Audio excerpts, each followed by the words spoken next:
નમસ્કાર, આપ જોઈ રહ્યા છો કે ન્યૂઝ અને હું છું જીગર પંડ્યા। દર્શક મિત્રો, કોરોનાની ત્રીજી લહેરની આશંકા વચ્ચે દેશમાં જ્યારે ઓમિક્રોનના સંક્રમણ ફેલાઈ રહ્યું છે ત્યારે દેશમાં અત્યાર સુધીમાં 19 રાજ્ય અને કેન્દ્ર શાસિત પ્રદેશોમાં ઓમિક્રોન ફેલાઈ ચૂક્યો છે અને જેમાં કુલ સંક્રમિતોની સંખ્યા 529 થઈ ગઈ છે। આજના લેટેસ્ટ આંકડા પ્રમાણે સરકારી અપડેટ પ્રમાણે જ્યારે 529 સંક્રમિતોની સંખ્યા થઈ ચૂકી હોય ત્યારે એકલા મહારાષ્ટ્રમાં સૌથી વધુ 141 કેસ ઓમિક્રોનના મળ્યા છે।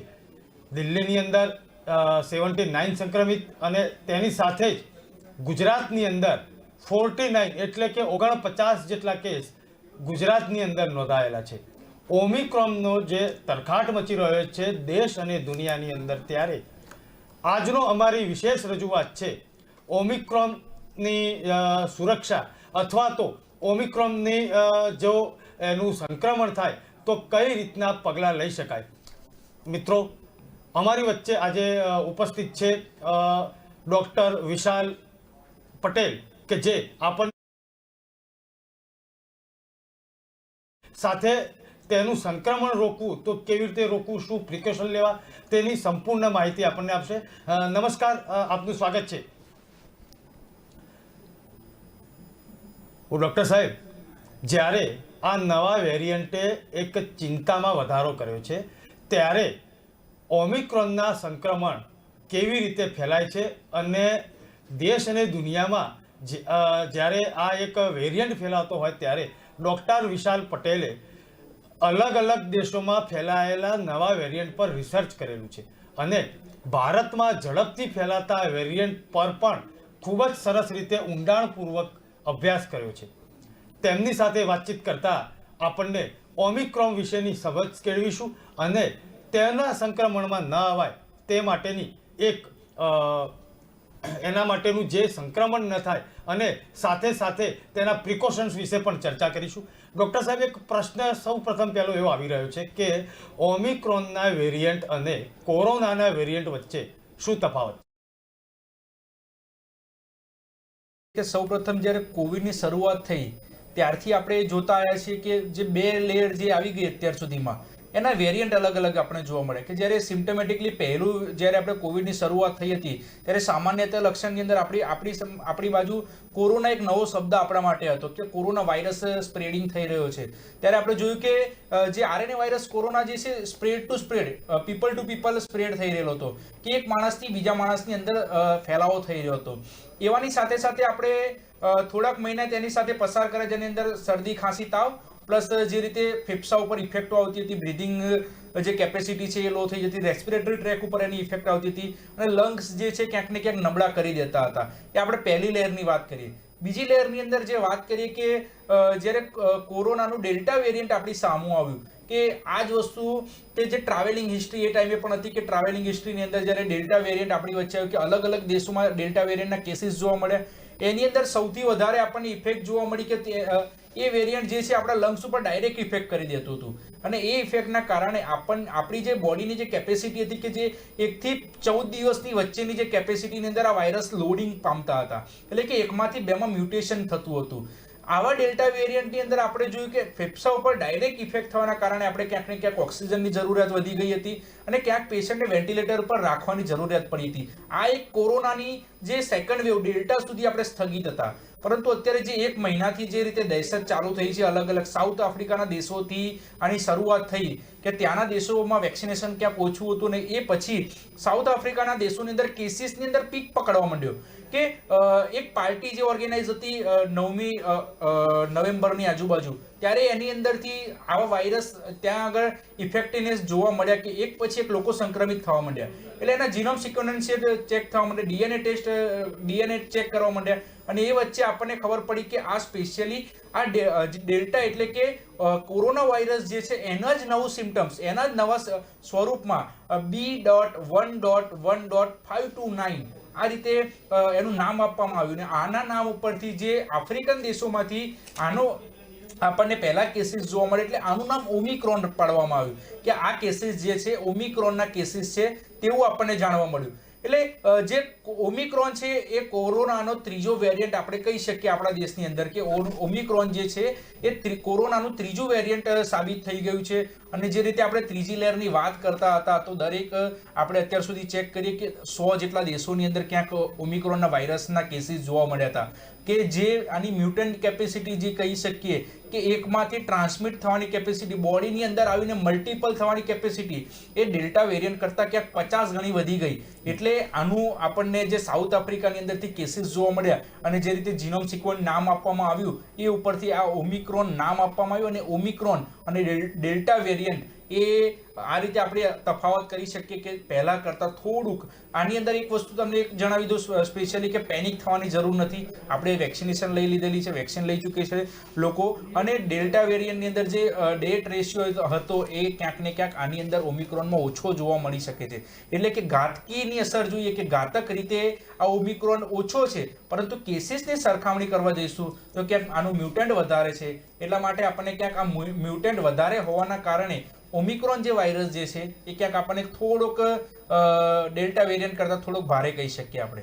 જી ડૉક્ટર સાહેબ, એક બીજી અહીં એક પ્રશ્ન થાય છે કે કોરોનાના જે વેરિયન્ટ હતા અને ઓમિક્રોનના વેરિયન્ટ હતા, સંક્રમણની દ્રષ્ટિએ કઈ રીતે તેની તીવ્રતા છે, અથવા તો તે સંક્રમણ કરવા માટે કેટલા ડિસ્ટન્સમાં, એમ કહેવાય છે કે કોરોના 2 થી 3 ફૂટ અથવા તો 6 ફૂટ સુધીમાં તેના જે વેરિયન્ટ હતા તે એકદમ થ્રો સાથે આવે છે અને સંક્રમણ કરે છે, પણ ઓમિક્રોનની અંદર તેની સંક્રમણ તીવ્રતા કેટલી? સંક્રમણ તીવ્રતાની વાત કરીએ કે એક જનરલી મેં તમને આગળ કીધું કે આનો મ્યુટેશન રેટ ડબલ થઈ જાય છે. એટલે કે 3 ડેલ્ટા વેરિયન્ટ કરતાં તો 3 ગણો મ્યુટેશન રેટ કહી શકીએ કે જે આપણા બોડીની અંદર સ્પાઇક પ્રોટીન હોય છે કે જે સ્પાઇક પ્રોટીન સાથે જે આપણા સેલ જોડે બાઇન્ડિંગ થતા હોય છે, બાઇન્ડિંગની કેપેસિટી વધી જાય છે. એટલે કે એક હું તમને જનરલ વાત કરું છું કે આપણા બોડીની અંદર આ એક સેલ હોય, કોઈ પણ એક સેલની અંદર કોઈ પણ વાયરલ એન્ટર થશે તો વાયરલની લોડિંગ કેપેસિટી આપણે ગણવી પડે કે વાયરલ આપણા બોડીની અંદર કેટલો લોડ થાય છે. એ જ રીતે જે રીતે સ્પાઇક પ્રોટીન હોય છે આપણા બોડીની અંદર, એ ઓમિક્રોનની અંદર જે સ્પાઇક પ્રોટીન બાઇન્ડિંગ કેપેસિટી એ છે 50 ગણી વધી જતી હોય છે. 30% તો એના સ્પાઇક પ્રોટીન જે હોય છે એ ઇન્વોલ્વ થઈ જતા હોય છે.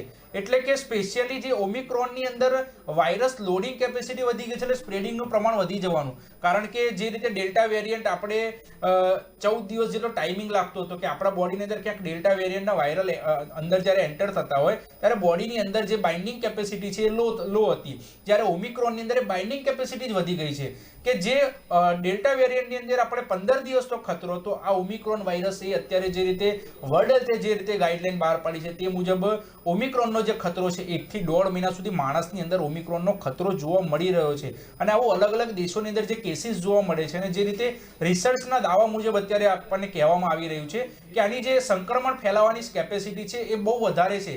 કે જે આપણે વાત કરી ડેલ્ટા વેરિયન્ટની અંદર આપણા ફેમિલીની અંદર ઇનકેસ જો આપણે ડેલ્ટા વેરિયન્ટનો એક કેસીસ જોવા મળ્યો તો આપણા ઘરના 5 વ્યક્તિને આપણે સંક્રમિત થતા હતા. પ્લસ બીજી વસ્તુ કે ડેલ્ટા વેરિયન્ટની અંદર આપણે જો એક સમૂહની અંદર બેઠા તો જો આપણાથી 14-15 વ્યક્તિઓ સંક્રમિત થતા હોય તો ઓમિક્રોનની અંદર એ જ ટોળાની અંદર જો આપણે બેઠા તો 50 લોકોને પણ આપણે સંક્રમિત થઈ શકે એટલી કેપેસિટી ઓમિક્રોન વાયરસ જે છે એ હેવી લોડેડ વાયરસ જે કહી શકીએ કે આપણા બોડીની અંદર ક્યાંક ને ક્યાંક જે ઇફેક્ટ જે છે બોડીની અંદર ઇમ્પેક્ટ કરવાની ઇફેક્ટ છે કે લોડિંગ કેપેસિટી હોય કે સંક્રમણ ફેલાવવાની કેપેસિટી છે એ ડેલ્ટા વેરિયન્ટ કરતાં આપણે બહુ જ વધારે હાઈ કહી શકીએ. રિસ્ક નથી પણ જે રીતે સંક્રમણ ફેલાવવાની કેપેસિટી છે એ ક્યાંક વધી જતી હોય એ ઓમિક્રોનમાં અત્યારના રિસર્ચના દાવા મુજબ જોવા મળી રહ્યું છે. ડૉક્ટર સાહેબ, બીજો એક પ્રશ્ન અહીં થાય છે કે સંક્રમણ અને તેની તીવ્રતા વિશે અલગ અલગ રીતે જ્યારે તેના એક તર્ક વિતર્ક અથવા તો અણસમજણ અથવા તો અજ્ઞાનતાથી કોઈકે કીધું કે આ રીતે સંક્રમણ થાય છે એટલે માની લીધું. કેટલાક લોકોએ તજજ્ઞોએ જુદી વાત કરી કે ઓમિક્રોનથી બિલકુલ ગભરાવાની જરૂર નથી કારણ કે તેની તીવ્રતા ઓછી છે.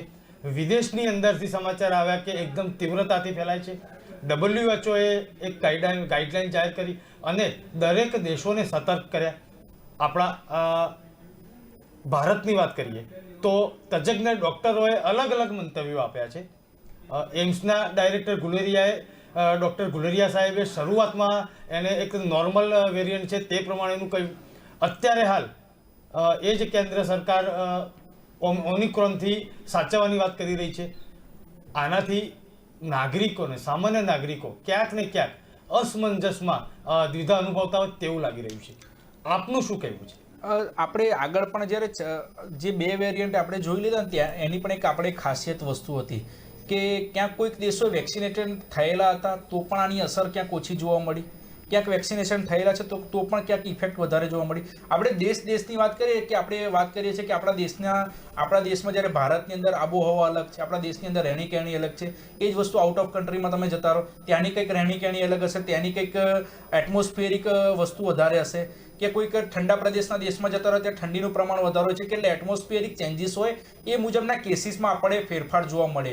પણ ઓમિક્રોન વાયરસ જે અત્યારે જે રીતે અલગ અલગ દેશોની અંદરથી સ્પ્રેડિંગ થઈને આપણા ઇન્ડિયાની અંદર પણ કેસીસ જોવા મળ્યા, એ તમે એક નોર્મલ આંકડો તમે જોઈ શકશો કે 5 દિવસ કે 6 દિવસના અંતરના આપણે આંકડા ચેક કરવા, જે 20 તારીખથી અત્યાર સુધીમાં જે રીતે અત્યારે તમે જાણો કે આપણા દેશની અંદર 529 કેસો જોવા મળી ગયા છે ઓમિક્રોનના. જે 5 દિવસ પહેલાનો આંકડો ગણવા જઈએ તો 100 થી 150 ની વચ્ચે ક્યાંક આપણે આ કેસીસના આંકડા હતા. જો 5 દિવસમાં આપણે જોવા જઈએ તો એટલો જ ડબલ થઈ ગયો છે વાયરસ લોડેડ, એટલે કે આના કેસીસની સંખ્યા ક્યાંક વધતી જોવા મળી.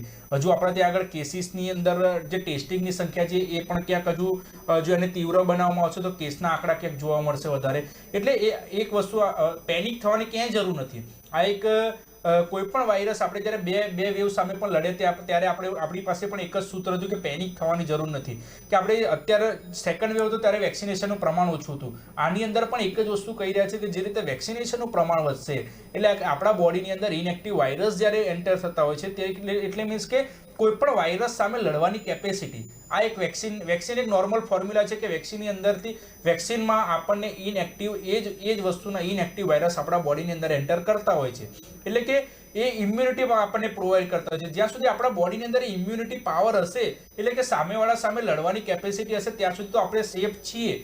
જો ક્યાંક ને ક્યાંક ઇન્ફેક્શિયસ આ વસ્તુ કેવી છે કે ઓમિક્રોન ઉપર અત્યારે વર્લ્ડ પણ રિસર્ચ કરી રહ્યું છે અને અલગ અલગ દેશો પણ ક્યાંક ને ક્યાંક રિસર્ચ કરી રહ્યા છે કે આની કેપેસિટી કેટલી હશે, આની બાઇન્ડિંગ કેપેસિટી કેટલી હશે, આ બોડીની અંદર કેટલી ઇફેક્ટ કરશે.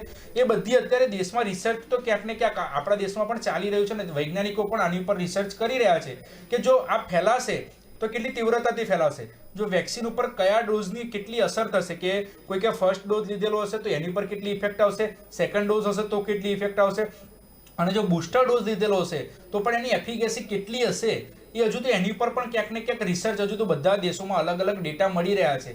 એટલે અત્યારે આપણે પેનિક થવાની જરૂર નથી, પણ સાવચેતી 100% લેવાની જરૂર છે આની અંદર. કે જેણે પણ વેક્સિન નથી લીધી તો અત્યારે વેક્સિનના સ્લોટ અવેલેબલ છે તો વેક્સિન આપણે ક્યાંક ને ક્યાંક લેવી જોઈએ. જે રીતે આપણે રાજકીય ટોળાવડાઓ કે માનવ મેળામાં જે આપણે ભેગા કરતા આવીએ તો આપણે સ્પેશિયલી અત્યારે એ રોકવાની ખાસ જરૂર છે, કારણ કે સ્પ્રેડિંગ વધી રહ્યું છે, લોકોની અંદર કેસો વધી રહ્યા છે. અત્યારે આપણે જે સેકન્ડ વેવની અંદર પણ આપને ખ્યાલ હશે કે સૌપ્રથમ જ્યારે આપણે ડેલ્ટા વેરિયન્ટનો સામનો કરતા હતા ત્યારે બહુ માઇનોર સિમ્ટમ્સ હતા, ત્યારે પણ આપણે એ જ વસ્તુ કહેતા હતા કે આ તો કોરોનાના ફર્સ્ટ વેવ જેવા સિમ્ટમ્સ છે. પરંતુ આપણે જેમ ધીમે ધીમે જોતા ગયા કે કેસીસમાં પણ વધારો થતો ગયો, સિમ્ટમેટિકલી પણ વધારો થતો ગયો, પેશન્ટોની તકલીફો વધતી ગઈ. એટલે એક વસ્તુ એ છે કે આ વેરિયન્ટ ક્યારે ઉગ્ર સ્વરૂપ લેશે એ હજુ કંઈ નક્કી નથી. અથવા જો આપણે સાવચેતીના એવા પગલાં આપણા દેશની અંદર હજુ પણ હું તમને એક વસ્તુ કહું કે હજુ આપણી પાસે 1.5 મહિના સુધીનો ટાઈમ છે, હજુ પણ આપણે ક્યાંક ને ક્યાંક આ વાયરસ જે છે એને કેટલા પ્રમાણમાં રોકી શકીએ એ પણ આપણા દેશ પાસે હજુ કેપેસિટી છે. કે બહારના દેશોની અંદર જે રીતે કેસીસ જોવા મળી રહ્યા છે, બહારના દેશોમાં એટલું વેક્સિનેશન નથી જેટલું અત્યારે ઇન્ડિયાની પીપલ કન્ટ્રી મુજબ કહી શકીએ આપણે. એટલે કે આપણા દેશની અંદર વેક્સિનેશન પણ ક્યાંક ચાલુ છે, જે ગતિ છે એના કરતાં થોડી ગતિ વધારીશું તો ક્યાંક હજુ એ પણ એટલે આપણા પાસે હજુ 15 થી 20 દિવસ એવા છે કે જે બાળકોને જો આપણે રોકી શકીએ, અને આપણી પાસે હજુ 1.5 મહિના જેટલો પણ ટાઈમ કહી શકીએ કે 1 મહિના જેટલો ટાઈમ કહી શકીએ કે હજુ આપણે ક્યાંક આપણે જાગૃત બનીએ, આપણે પોતે જાગૃત બનીશું તો ક્યાંક હજુ આને રોકવામાં આપણે થોડો સહભાગ આપી શકીશું. એટલે માણસે પેનિક થવાની પણ નહીં, પણ સમજણથી કામ લેવાની આની અંદર જરૂર છે. વિશાલભાઈ, બીજો એક પ્રશ્ન એ થાય છે કે આપે જણાવ્યું એમ કે કોઈએ પણ ઓમિક્રોનના સંક્રમણથી અથવા તો તેની વાતથી પેનિક થવાની બિલકુલ જરૂર નથી. પણ દર્શકોને આપણે એ પણ જણાવીશું કે ઓમિક્રોનના લક્ષણો શું હોય છે. ઓમિક્રોનમાં સામાન્ય રીતે જે રીતે અત્યારે આપણે ગુજરાતની વાત કરીએ કે ગુજરાતની અંદર જેટલા પણ કેસીસ જ્યારે દાખલ થયેલા છે એ કેસીસ ઉપર અત્યારે છેલ્લા 15 દિવસથી દરેક અલગ અલગ તારણ કાઢવામાં આવી રહ્યા છે. અલગ અલગ હોસ્પિટલના આપણે ડેટા મેળવી રહ્યા છીએ. કે તમારા ત્યાં આગળ ખરેખર કોવિડ પોઝિટિવ પેશન્ટ એન્ટર થાય છે, પછી એને જે પ્રોસેસિંગની મુજબ આપણે ટેસ્ટો કરાવતા હોઈએ છીએ, એ મુજબ જ્યારે ઓમિક્રોન આપણને આઈડેન્ટિફાઈ થાય છે એવા કેસીસની આપણે વાત કરીએ કે એવા કેસીસ ઉપર અલગથી આપણે અહીંયા આગળ અત્યારે ડેટા લેવામાં આવી રહ્યા છે કે લાઈક આજે આપણી અમદાવાદ સિવિલની અંદર કોઈ કેસીસ આવે છે તો શું લક્ષણ જોવા મળે છે. તો જ્યારે ગુજરાતની વાત કરવી છે સ્પેસિફિક ને ઇન્ડિયાની વાત કરવી છે સ્પેસિફિક, ત્યારે અહીંયા આગળ જ્યારે પેશન્ટ જ્યારે એન્ટર થતું હોય છે સામાન્ય ફીવરમાં એન્ટર થયેલું હોય છે. ફીવર સાથે સાથે એ જ પેશન્ટની અંદર ક્યાંક નાકની અંદર એટલે કે રેસ્પિરેટરી ટ્રેક હોય છે ત્યાં ક્યાંક એને કહી શકીએ કે થોડું ગુંગળામણ ટાઈપ એટલે કે શ્વાસમાં કોઈ તકલીફ નથી પડતી પરંતુ ક્યાંક રેસ્પિરેટરી ટ્રેક ઉપર ક્યાંક થોડીક ઇફેક્ટ આવતી એવી જોવા મળી છે. મસ્ક્યુલર પેઇન, બોડી પેઇન કે પેશન્ટ જ્યારે આ રીતેની કન્ડિશનમાં છે ત્યારે એને સ્નાયુનો દુખાવો વધી જતો હોય છે. શરદી, ઉધરસ અને તાવ આ તો આના કોમન લક્ષણ છે. પેશન્ટને થાક લાગી જવો, થોડું કામ કરે છે અને થાક લાગી જાય છે. અને બીજી વસ્તુ કે જ્યારે રાતનો સમય હોય છે ત્યારે પેશન્ટના ક્યાંક હૃદયના ધબકારા જે છે વધી જવા, આ એક કોમન ફેક્ટર અત્યારે જોવા મળી રહ્યું છે કે જ્યારે રાતનો સમય હોય છે ત્યારે પેશન્ટના ક્યાંક હાર્ટબીટ જે છે ક્યાંક વધી જાય છે એટલે કે પ્રેશર હોય છે ક્યાંક થોડુંક અપ જોવા મળ્યું છે. આવા અત્યાર સુધીના આપણા ભારતની અંદર જે ઓમિક્રોનના લક્ષણ જોવા મળે એની અંદર આ સામાન્યતઃ લક્ષણ છે. કોઈને અત્યાર સુધીમાં વેન્ટિલેટર પર મૂકવા પડ્યા હોય ઓન ધ સ્પોટ કે કોઈને એવા ઓક્સિજનની જરૂરત પડી હોય ઓમિક્રોન કેસની અંદર, એવું અત્યાર સુધીમાં કેસીસની અંદર જોવા નથી મળી રહ્યું. એટલે હજુ આપણે કહી શકીએ કે આની પેનિક એટલી બધી નથી કે આની તીવ્રતા ની દ્રષ્ટિએ બોડીની અંદર ઇમ્પેક્ટ થઈ જવી અથવા બોડીના ઓર્ગન્સ ઉપર ઇફેક્ટ કરવી બહુ હેવી, એ અત્યાર સુધી આટલા કેસીસ જે અત્યારે આપણે નોંધાયા છે એમાં તો ક્યાંય આપણને જોવા નથી મળી રહ્યું. એટલે સ્પેશિયલી અત્યારે કહીએ કે આની અંદર બોડીની અંદર જે ઇફેક્ટ જે છે લક્ષણો જે છે એ નોર્મલ જ લક્ષણો છે. શરદી અને છીંક વધારે આવે છે આની અંદર પેશન્ટને અને જે રીતે થાક વધારે અનુભવે છે, આ એના કોમન સિમ્ટમ્સ અત્યારે ઓમિક્રોનમાં જોવા મળી રહ્યા છે. જી વિશાલભાઈ, જે લક્ષણોની વાત થઈ તો તેની સાથે સાથે દર્શકોને આપણે એ પણ જણાવવા માગીશું કે વિશ્વના અનેક દેશોમાં આ જ્યારે વેરિયન્ટ પહોંચી ચૂક્યો છે ત્યારે ભારતમાં પણ છેલ્લા 1 મહિનાથી ગતિ કૂદકે ને ભૂસકે તેના કેસોની વધી રહી છે. પણ વિશ્વના દેશોનો વેરિયન્ટ હોય કે ભારતમાં ફેલાતો વેરિયન્ટ હોય, તેના બંને વચ્ચે તે કોઈ સામ્યતા છે ખરી?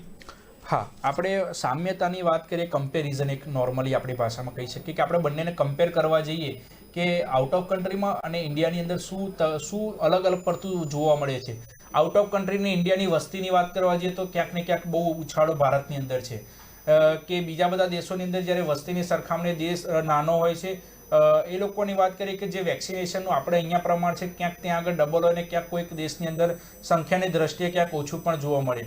અહીંયા આગળ આપણા જે છે દૈનિક રોજગારવાળા લોકો વધારે છે, લોકો પબ્લિક જે રીતે એજ્યુકેટેડ પબ્લિક આઉટ ઓફ કન્ટ્રીમાં ક્યાંક વધારે જોવા મળે છે કે જે લોકોને આપણે કેર કરવી, શું આને પ્રિકોશન્સ રાખવા એ વધારે છે. ક્યાંક આપણે પણ જોયું છે કે આપણા દેશની અંદર જે બેદરકારીઓ અમુક જે લોકો દાખવતા હોય છે જેના કારણે આપણે આનો ભોગ બનવું પડતું હોય છે. ક્યાંક લોકો એક વેક્સિનેશનના પૂરેપૂરો કોઈ એક પણ ડોઝ નથી લીધો એવા પણ લોકો આપણે છે કે જે અહીંયા આગળ વેક્સિનેશન ઓછું છે. એટલે આવી બધી કમ્પેરિઝન કરવા જઈએ કે બહારની કન્ટ્રીમાં જે ફેલાવો થઈ રહ્યો છે કે બહારની કન્ટ્રીના કેસો જે રીતે વધી રહ્યા છે ને ઇન્ડિયાની અંદર કેસો ક્યાંક હજુ ઓછા જોવા મળી રહ્યા છે, એ વસ્તુ ટ્રાવેલિંગ હિસ્ટ્રી ઉપર ડિપેન્ડેડ કરતી હોય છે કે આપણા આઉટ ઓફ કન્ટ્રીમાંથી આપણા દેશમાં કેટલા અહીંયા આગળ લોકો ટ્રાવેલ કરે છે કે આપણા દેશમાંથી બીજી કન્ટ્રીમાં કેટલા ટ્રાવેલ કરે છે. આપણે અહીંયા આગળ સૌપ્રથમ જે ઓમિક્રોનનો કેસ જોવા મળ્યો એ સાઉથ આફ્રિકા, દક્ષિણ આફ્રિકાની અંદર જે પ્રવાસ કરીને આવેલા હતા એ લોકોની અંદર જ જોવા મળ્યો છે. એટલે જો આપણે આની અંદર જે મેઇન વસ્તુ જે છે કે ટ્રાવેલિંગ હિસ્ટ્રી અને લોકોનું અવરજવર, લોકો કેટલા અવરજવર બીજા દેશમાં ફેલાતું ત્યારે આપણા દેશમાંથી કેટલા લોકો ત્યાં અવરજવર કરી ચૂક્યા છે. એટલે આ બધી જે નાની બાબતો જે પણ ક્યાંક મોટું સ્વરૂપ લઈ લેતું હોય છે. જ્યારે હું તમને એક ઉદાહરણ આપી દઉં કે જ્યારે આપણે ફર્સ્ટ કોરોનાની શરૂઆત હતી કે કેરળની ટ્રાવેલિંગ હિસ્ટ્રી હતી કે ચીનમાંથી વ્યક્તિ અહીંયા આગળ આવેલો હતો અને પહેલો કેસ આપણને અહીંયા આગળ જે કેરળની અંદર જોવા મળેલો હતો એ પણ ક્યાંક ને ક્યાંક ટ્રાવેલિંગ હિસ્ટ્રીનો હતો. એટલે આ બધા વેરિયન્ટ, આ બધા જે અલગ તારણ કાઢીએ કે બંને દેશોની અંદર સરખામણી અંદર કેમ વધારે ફેલાય અને કેમ હજુ ઓછો છે, તો એક આપણે આ કહી શકીએ કે બંનેની અંદર તફાવત આટલો છે. વિશાલભાઈ, બીજું એક પ્રશ્ન એ થાય છે અને દર્શક મિત્રોને આપણે આપણી એક ફરજમાં આવશે કે આપણે તેમને જણાવીશું કે ઓમિક્રોન જો સંક્રમક વ્યક્તિ હોય અને તેના સંક્રમણમાં બીજી કોઈ વ્યક્તિ આવે તો તેને તાત્કાલિક અનુભવ થાય છે તેના લક્ષણો, કે કેટલો સમય લાગે છે કે આ એક સંક્રમિત વ્યક્તિમાં બીજો એક સંક્રમિત વ્યક્તિ જ્યારે આવે છે તો બંને વચ્ચેનો જે સમયગાળો છે સંક્રમણનો તે કેટલો છે અને કઈ રીતે ખબર પડે છે? હવે એક વસ્તુ કે આપણે પહેલાં જે એક વાત કરી છે કે અહીંયા આગળ જેટલા બી કેસીસ જોવા મળે ને આપણે અત્યારે સ્પેશિયલી ટેસ્ટિંગની અંદર ડેલ્ટા વેરિયન્ટ જ આપણે અત્યારે આઈડેન્ટિફાઈ કરી રહ્યા છીએ કે જ્યારે ડેલ્ટા વેરિયન્ટ પૂરો થયો ને પછી પણ જ્યારે ટેસ્ટિંગની સંખ્યા ચાલુ હતી અને જે રીતે પેશન્ટની અંદર લક્ષણો જોવા મળતા ત્યારે આપણે જે RT-PCR ટેસ્ટ કરીએ છીએ કે આજે કોઈ પણ ટ્રાવેલિંગ હિસ્ટ્રીમાંથી પેશન્ટ આપણા ઘરમાં આવે છે તો એનો સૌપ્રથમ RT-PCR ટેસ્ટ થશે કે એનો RT-PCR પોઝિટિવ આવે છે તો તેના જે જીનોમ લેબની અંદર આપણે સિક્વન્સિયર્સ મોકલી આપીએ છીએ ત્યારે એનો ટેસ્ટિંગ થશે અને એ પછી આપણને ખબર પડશે કે આ ઓમિક્રોન છે. એટલે મીન્સ કે જે એ વચ્ચેનો સમયગાળો છે ક્યાંક 5 થી 7 દિવસનો સમયગાળો લાગી જતો હોય છે. અને આ વચ્ચે જો ક્યાંક આપણે એ વસ્તુ જોઈ છે કે સ્પેશિયલી આપણા ફેમિલીની અંદર જ કોઈ પેશન્ટ અવેલેબલ હોય છે ને એનું સ્પ્રેડિંગ આપણે અંદર થયું કે જે આપણે ડેલ્ટા વેરિયન્ટની અંદર જોયું કે આપણા એક વ્યક્તિથી બીજા વ્યક્તિની અંદર સ્પ્રેડિંગ થાય છે, પણ આની ઇફેક્ટનેસ જે છે બહુ જલ્દી આવી જાય છે કે આજે કોઈ પણ વ્યક્તિને આપણે પોઝિટિવ ટચમાં આવ્યા છે તો વિધિન 2 થી 3 દિવસની અંદર આની ઇફેક્ટ આપણી અંદર જોવા મળતી હોય છે કે આપણને પણ ક્યાંક સામાન્યતઃ લક્ષણો જોવા મળતા હોય છે, તાવ આવી જવો હોય છે, શરદી ખાંસી છીંક આવી અને પ્રાઇમરી લક્ષણ છે. એટલે આવા લક્ષણો ક્યાંક આપણને જો પોઝિટિવ વ્યક્તિના સંપર્કમાં આવ્યા હોય તો 2 થી 3 દિવસની અંદર આવા લક્ષણો દેખાવાની શક્યતા ખરી. એટલે આ વાયરસ જે છે મેં તમને આગળ પણ કીધું મ્યુટેશન શક્તિ વધી જતી હોય છે એટલે કે એના સંપર્કમાં વારંવાર રહ્યા હોઈએ તો એ વાયરસ જે આપણે આગળ પણ જે સેકન્ડ વેવની અંદર વાત હતી કે એ સ્પ્રેડિંગ થાય છે એ જ સ્પ્રેડિંગ આની અંદર થાય છે, પણ આની ગતિ સ્પ્રેડિંગની છે એ ક્યાંક વધારે છે. ખૂબ સરસ માહિતી આપણે મેળવી રહ્યા છે ઓમિક્રોન વિશેની, અને ક્યાંય પણ દર્શક મિત્રોએ પેનિક થવાની જરૂર નથી. ક્યાંય પણ કોઈ પણ રીતે ખોટી અફવાઓ જો મળતી હોય આગળ પાછળ અથવા સગાવાલામાંથી સોસાયટીમાંથી તો પણ ક્યાંય પણ કોઈ પણ પ્રકારનું પેનિક થઈને ઉશ્કેરાટમાં આવવાની જરૂર નથી. ડૉક્ટર સાહેબ સાથે આગળના મુદ્દા ઉપર આપણે ચર્ચા કરીશું. તો વિશાલભાઈ, આ જે ડેલ્ટા જે વેરિયન્ટ છે જે આનો ઓમિક્રોનનો, તેમની તીવ્રતા કેટલી છે અને વેરિયન્ટની તીવ્રતાની તો વાત કરીશું પણ સાથે સાથે સાવચેતીના પગલાં કઈ રીતે લઈ શકાય? જ્યારે આની તીવ્રતા આગળ જે રીતે કરી કે આની મ્યુટેશન શક્તિ વધારે છે એટલે કે સ્પાઇક પ્રોટીનમાં બાઇન્ડિંગની કેપેસિટી વધારે છે એટલે મ્યુટન્ટ થવાનો કેસીસ આપણી અંદર જે ત્રીજી લહેરની આશંકા જે હતી આપણને એ ક્યાંક ત્રીજી લહેર આના કારણે જોવા મળી શકશે એવું ક્યાંક નિષ્ણાતો દ્વારા પણ અને રિસર્ચમાં પણ દાવો કરવામાં આવ્યો છે કે કદાચ આ જે ઓમિક્રોન વાયરસ જે છે ને આપણે ક્યાંક ત્રીજી લહેર કહી શકીએ. એટલે જ્યારે ત્રીજી લહેર જો આપણી વચ્ચે આપણને આવા કેસીસ અત્યારે પણ જોવા મળે છે તો પ્રિકોશનના ભાગરૂપે જે રીતે સામાજિક મેળાવડાઓ હોય એ બંધ કરવા જોઈએ. જે આપણે SMS આપણે આગળ પણ જે ફોલો કર્યું હતું કે માસ્ક, સોશિયલ ડિસ્ટન્સિંગ અને સેનિટાઈઝર આ વસ્તુ આપણે કમ્પલસરી રાખવી પડશે. અત્યારે પ્રાઇમરી આપણે બચવાના ઉપાય જે છે એ માસ્ક જે છે એટલે કે પ્રોપર જે માસ્ક આવતા હોય પ્રોપર માસ્ક પહેરવા જોઈએ. એવું નહીં કે આપણે કોઈ આ કંપનીના પેલા કંપનીના માસ્ક, પણ પ્રોપર જે માસ્ક જે છે આપણે માસ્ક લગાવીએ છીએ તો પૂરેપૂરું મોંનો ભાગ, નાકનો ભાગ કવર થવા જોઈએ, કારણ કે જે વાયરસના જે એન્ટરિંગ પોર્શન જે છે નાક જે છે નાક દ્વારા વાયરસ એન્ટર થતા હોય છે એ રેસ્પિરેટરી ટ્રેક ઉપર લોડ થતા હોય છે અને એ પછી અંદર આપણા બોડીની અંદર ઉતરતા હોય છે. તો આપણે માસ્ક પહેરીએ છીએ તો પ્રોપર માસ્ક વારંવાર જે રીતે સોશિયલ ડિસ્ટન્સિંગ રાખવું જોઈએ, સામાજિક જે મેળાવડાઓ થતા જોઈએ તે જવાનું ટાળવું જોઈએ અને સેનિટાઈઝરનો ઉપયોગ એ આપણે વારંવાર હાથ ધોવા કરવો જોઈએ, જેથી કરી ક્યાંક આપણે આવા વેરિયન્ટ કે આવા વાયરસની ઇફેક્ટ આવતી હોય તો ક્યાંક આપણે એ બચવાનો એક ઉપાય છે. તો આપણે અત્યારે પ્રાઇમરી બેઝ ઉપર જોવા જઈએ તો SMS એટલે કે સોશિયલ ડિસ્ટન્સિંગ, માસ્ક અને સેનિટાઈઝર એ આપણા પ્રાઇમરી અત્યારે બચવાના ઉપાય છે. બીજી વસ્તુ કે જંક ફૂડ અથવા અત્યારે બહારના ફૂડને અવોઇડ કરવા જોઈએ અને જે રીતે આગળ પણ આપણે જે રીતે ઉપયોગ કર્યો તો વિટામિન C અને વિટામિન કોમ્પ્લેક્સો જે છે ભરપૂર માત્રામાં અત્યારે લેવા જોઈએ કે ઝીંક છે, વિટામિન C છે. આ વસ્તુ અત્યારે આપણે ઇમ્યુનિટી પ્રોવાઈડ કરવા અને બોડીની અંદર એન્ટીબોડી ક્રિએટ કરવા માટે આ વસ્તુ જરૂરી છે. તો અત્યારે પ્રાઇમરી બેઝ ઉપર જ્યાં સુધી આ વેરિયન્ટના હજુ ટોટલી લક્ષણો આપણી સામે નથી આવતા ત્યાં સુધી જો આપણે બચવું છે તો આ પ્રાઇમરી બેઝ ઉપર આટલી વસ્તુનું ધ્યાન રાખીએ તો ક્યાંક ને ક્યાંક આપણે ઓમિક્રોન જે અત્યારે જે ફેલાઈ રહ્યો છે કે એનું જે સ્વરૂપ શું છે જો આપણી સામે સ્પષ્ટ નથી થયું ત્યાં સુધી તો આપણે આને બચી શકીએ છીએ. બચવાનો ઉપાય આપણી પાસે છે. ડૉક્ટર સાહેબ, બીજો એક પ્રશ્ન અહીં થાય છે કે ઓમિક્રોનનો જે ખતરો છે એ દેશ ઉપર મંડરાઈ રહ્યો છે અને કેસોમાં રોજે રોજ રોજિંદો વધારો થઈ રહ્યો છે અને 529 જેટલા કેસ છેલ્લા 24 કલાકની અંદરનો આંકડો છે આપણી પાસે, છેલ્લા 1 મહિનાથી લઈને ગઈકાલ સુધીનો. આવનારા સમયમાં પણ તેની તીવ્રતા જે છે તે ચોક્કસથી તજજ્ઞો જે કહી રહ્યા છે કે ફેબ્રુઆરી સુધીમાં ત્રીજી લહેરની પણ આશંકા છે. અને આપણા આરોગ્ય મંત્રી જે છે ગુજરાત રાજ્યના ઋષિકેશ પટેલે પણ આજે સવારે કહી દીધું છે કે ત્રીજી લહેરના ભણકારા વાગી રહ્યા છે. તો બાળકોને જે માટેની રસીની વાત થઈ રહી છે કે 3જી જાન્યુઆરીથી કેન્દ્ર સરકારે નક્કી કર્યું છે કે બાળકોને રસી આપવાનું શરૂ કરવામાં આવશે. પણ ઓમિક્રોન બાબતે આપણે વિચાર કરીએ તો જે રસી અપાશે અથવા તો બાળકોને રસી નથી અપાઈ, બંને પ્રકારના બાળકો માટે શું અસર કરશે ઓમિક્રોન? બાળકોની અંદર અત્યારે જે છે ને, બાળકોની અંદર આપણે સૌથી પહેલાં એક વાત છે કે ACE2 રિસેપ્ટર આવે છે કે ACE2 રિસેપ્ટર જે હોય છે કે જે બાળકોની અંદર બાઇન્ડિંગ કેપેસિટી વાયરસની જે છે ક્યાંક થોડીક ઓછી કરી નાખતું હોય છે. એટલે એ રિસેપ્ટર અત્યારે એક્ટિવ છે બાળકોની અંદર. આપણે એક ખતરો કહી શકીએ કારણ કે અત્યાર સુધીમાં જે રીતે કેસીસ સામે આવ્યા છે એ મુજબ ક્યાંક બાળકોની અંદર સૌથી વધારે ઇફેક્ટ થઈ છે એવું જોવા નથી મળી રહ્યું. પણ એક સાવચેતીના પગલાં રૂપે જો વેક્સિનેશન ચાલુ થશે તો આપણા માટે સારી વાત છે. આગળ પણ ચર્ચા કરી કે જે રીતે આપણા બોડીની અંદર ક્યાંક ઇનએક્ટિવ વાયરસ હશે તો ઇનએક્ટિવ વાયરસ આની ઉપર લડવાની કેપેસિટી આપશે. જે રીતે કોઈ કે ફૂલ્લી વેક્સિનેટેડ થયેલું હશે તો એની અંદર બંને ડોઝ લાગેલા હશે તો એની પર 93% એને લડવાની કેપેસિટી આપશે. પણ હજુ સુધી બાળકોની અંદર જો વેક્સિનેશન આપવામાં આવશે ને એની ઉપરથી શું ઇફેક્ટ આવશે ઓમિક્રોનની એ જો આપણા દેશમાં કહેવું બહુ અઘરું પડી જશે. કારણ કે જ્યારે વેક્સિનેશન સ્ટાર્ટ થશે એની ઉપરથી જ્યારે ઓમિક્રોનનો ફેલાવો થશે, જ્યારે આની ઉપર રિસર્ચ કરવામાં આવશે એ ઉપરથી આપણે કહી શકીશું કે બાળકોની અંદર વેક્સિન આપ્યા પછી બાળકોની અંદર ઓમિક્રોનનો ખતરો કેટલો હશે.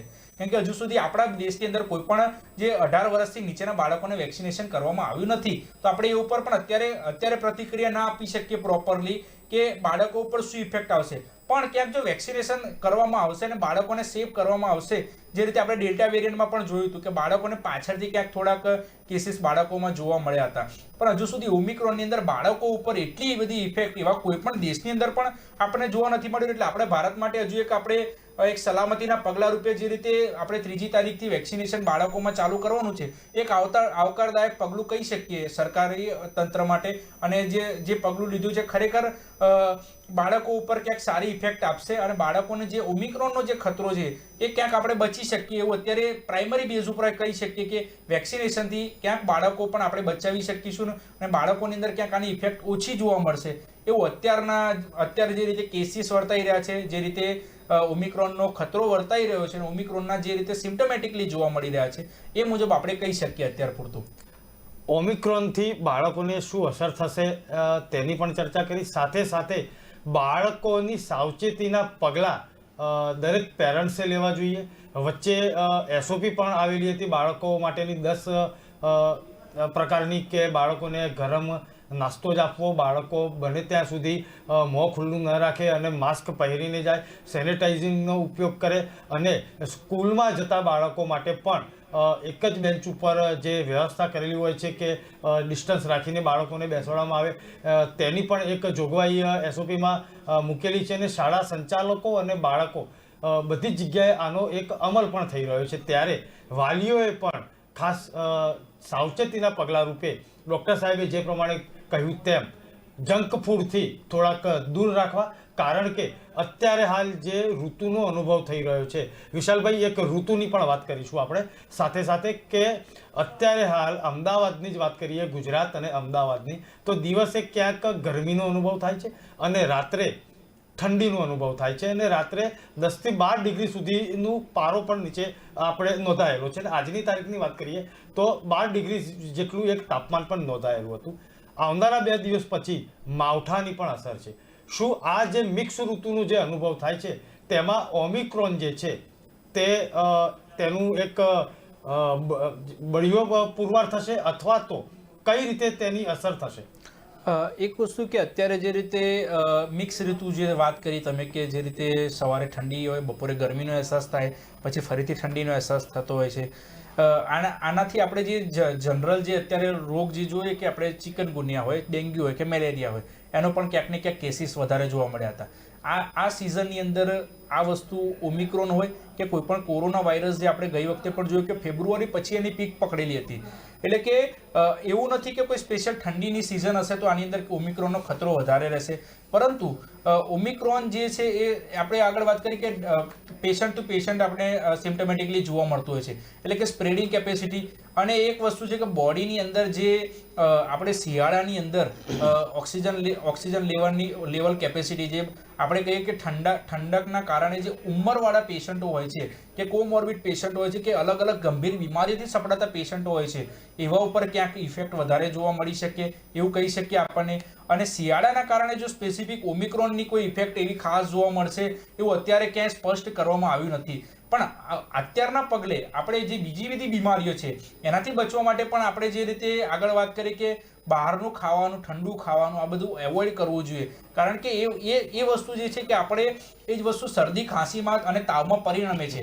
અને જ્યારે શરદી ખાંસી કે એ વસ્તુ આપણા બોડીની અંદર એન્ટર થતું હોય છે ત્યારે આપણા બોડીની અંદર જે WBC જે કાઉન્ટ હોય છે, RBC કાઉન્ટ હોય છે, એ ક્યાંક વધઘટ થતા હોય છે.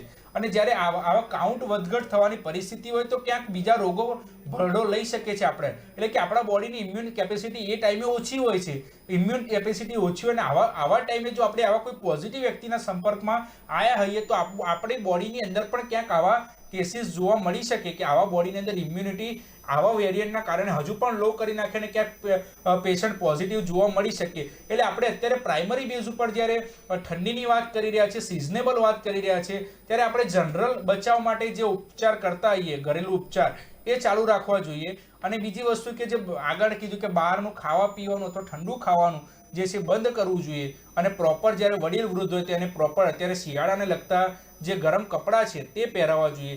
આવી બધી જો જનરલ આપણે નોર્મલી જે ઘરેલું સાવચેતી રાખતા આવીએ તો ક્યાંક આપણે બીજી બીમારીના ભરડામાં ના આવીએ, પ્રાઇમરી બીમારીથી આપણે બચી શકાય.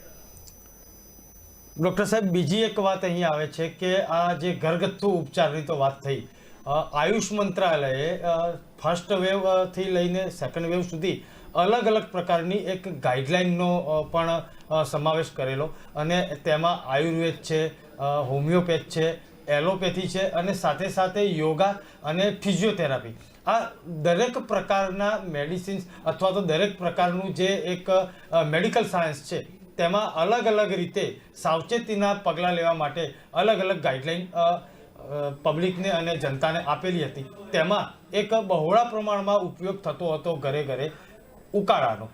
તો જે ઉકાળાની જે પદ્ધતિ છે અથવા તો આયુર્વેદના પ્રમાણે ઉકાળા ઘરે ઘરે બનતા હતા, અને લોકો હવે તો મેચ્યોર થઈ ગયા છે ઉકાળાથી. પણ સાથે સાથે ગરમ પાણી પીવું, ગરમ પાણીના કોગળા કરવા, આપે કીધું એમ સેનિટાઈઝ કરવું, વારંવાર સાબુથી હાથ ધોવા, આ સાવચેતીના પગલાં છે. ને દર્શક મિત્રોને આપણે આ દરેક સાવચેતીના પગલાં અવારનવાર લેવા, વારંવાર લેવા અને ભીડભાડવાળી જગ્યામાં જવાનું ટાળવું, તે એક સાવચેતીનો મહત્વનો ભાગ છે.